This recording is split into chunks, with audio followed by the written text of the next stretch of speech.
मन को शांत रखो, क्योंकि हर परेशानी हमेशा के लिए नहीं रहती। आज जो दुख है वो कल एक सीख बन जाएगा।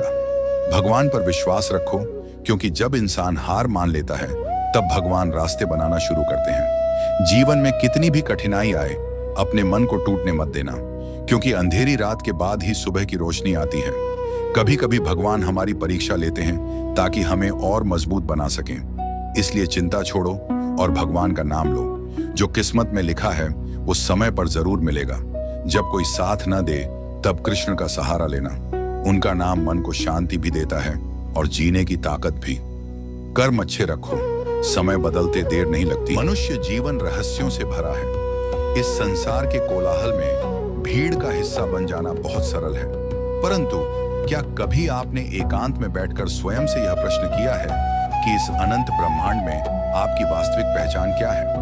अक्सर लोग शक्ति की खोज में भीड़ के पीछे भागते हैं। वे सोचते हैं कि जहां जनसैलाब है वहीं सामर्थ्य है, परंतु श्री कृष्ण कहते हैं कि भीड़ तुम्हें सुरक्षा का भ्रम तो दे सकती है, लेकिन तुम्हारी व्यक्तिगत पहचान छीन लेती है। सच्ची शक्ति भीड़ में खो जाने में नहीं, बल्कि अपनी आत्मा को पहचानने में है। जब तुम स्वयं को जान लेते हो, जब तुम अपनी अंतरात्मा की आवाज को सुन लेते हो, तब तुम किसी संगठन के मोहताज नहीं रहते।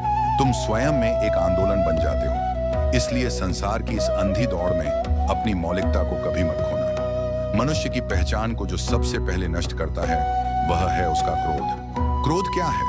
क्रोध मन की वह अशांत अवस्था है जहां मनुष्य का अपने विवेक पर कोई नियंत्रण नहीं रहता। सोचिए, यदि कोई व्यक्ति जलते हुए अंगारे को अपने हाथ में थाम ले तो क्या होगा? वह अंगारा दूसरों को चोट पहुंचाने से पहले स्वयं उस हाथ को झुलसा देगा जिसने उसे पकड़ा है। क्रोध भी ठीक इसी जलते हुए अंगारे के समान है। जब आप किसी पर क्रोधित होते हैं तो आप अपनी ही मानसिक शांति, अपने ही स्वास्थ्य और अपने ही पुण्य को भस्म कर रहे होते हैं। श्री कृष्ण अर्जुन से कहते हैं कि क्रोध से भ्रम पैदा होता है, भ्रम से बुद्धि व्यग्र होती है, और जब बुद्धि का नाश होता है तो मनुष्य का पतन निश्चित हो जाता है। यदि जीवन में कोई कठिन परिस्थिति आए तो शांत रहना सीखो, क्योंकि शांत जल में ही प्रतिबिंब साफ दिखाई देता है। अशांत मन में केवल भ्रम पैदा होते हैं। क्रोध के बाद जो दूसरी सबसे बड़ी जंजीर मनुष्य को जकड़ती है वह है मोह। इस संसार में जितने भी प्रकार के भय हैं, चाहे वह मृत्यु का भय हो, असफलता का भय हो या किसी प्रियजन को खोने का भय हो, इन सब की जड़ केवल एक है और वह है मोह। हम इस संसार की नश्वर वस्तुओं से, क्षण भंगुर संबंधों से इस कदर बंध जाते हैं कि हमें लगता है कि उनके बिना हमारा अस्तित्व ही समाप्त हो जाएगा। परंतु सत्य क्या है? जब तुम इस धरा पर आए थे तब तुम्हारे हाथ रिक्त थे, और जब तुम यहाँ से प्रस्थान करोगे तब भी तुम्हारे हाथ रिक्त ही रहेंगे।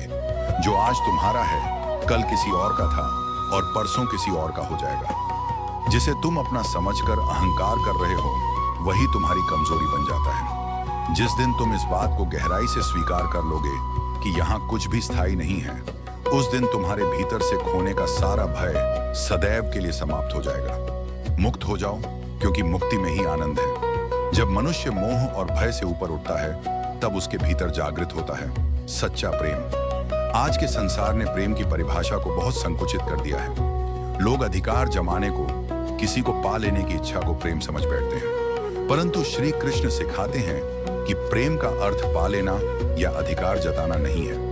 प्रेम तो पूर्ण समर्पण है।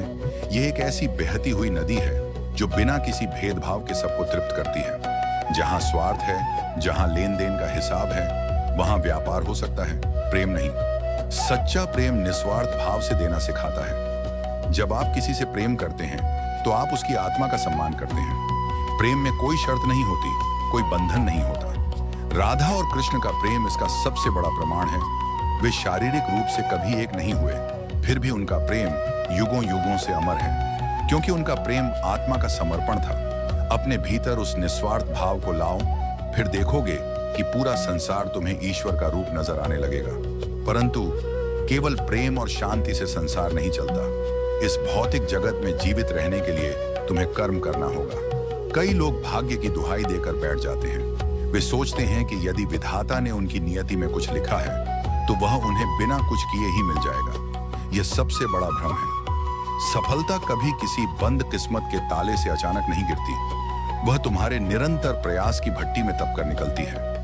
कर्मण्येवाधिकारस्ते मां फलेषु कदाचन, अर्थात तुम्हारा अधिकार केवल कर्म करने पर है, उसके फल पर नहीं। जब तुम फल की चिंता छोड़कर अपनी पूरी ऊर्जा, अपनी हर सांस, अपना हर कतरा अपने प्रयास में झोंक देते हो, तब स्वयं भाग्य को भी झुकना पड़ता है। जो गिरकर बार बार उठते हैं, जो असफलताओं से घबराते नहीं बल्कि उनसे सीखकर दुगने वेग से प्रयास करते हैं, इतिहास गवाह है कि विजयश्री केवल उन्हीं के गले का हार बनती है। रुकना मृत्यु है और निरंतर चलते रहना ही जीवन है। अक्सर हमारे दुखों की वजह परिस्थितियां नहीं होती, बल्कि हमारी वो उम्मीदें होती हैं जो हम दूसरों से लगा बैठते हैं।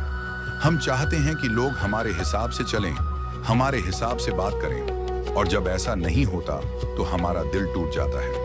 याद रखिए, दूसरों से अत्यधिक अपेक्षाएं रखना ही हर दुख का मूल कारण है। इसके साथ ही एक और बीमारी है जो हमें अंदर ही अंदर खाए जा रही है, और वो है दूसरों से अपनी तुलना करना। हम सोशल मीडिया पर दूसरों की चमक दमक देखकर खुद को कम आंकने लगते हैं, लेकिन श्री कृष्ण कहते हैं कि अपनी तुलना कभी किसी और से मत कीजिए। ईश्वर की बनाई हर एक रचना, हर एक इंसान अपने आप में अनूठा है, सर्वश्रेष्ठ है। आपके जैसा इस ब्रह्मांड में कोई दूसरा नहीं है, इसलिए अपनी इस यूनिकनेस का सम्मान कीजिए।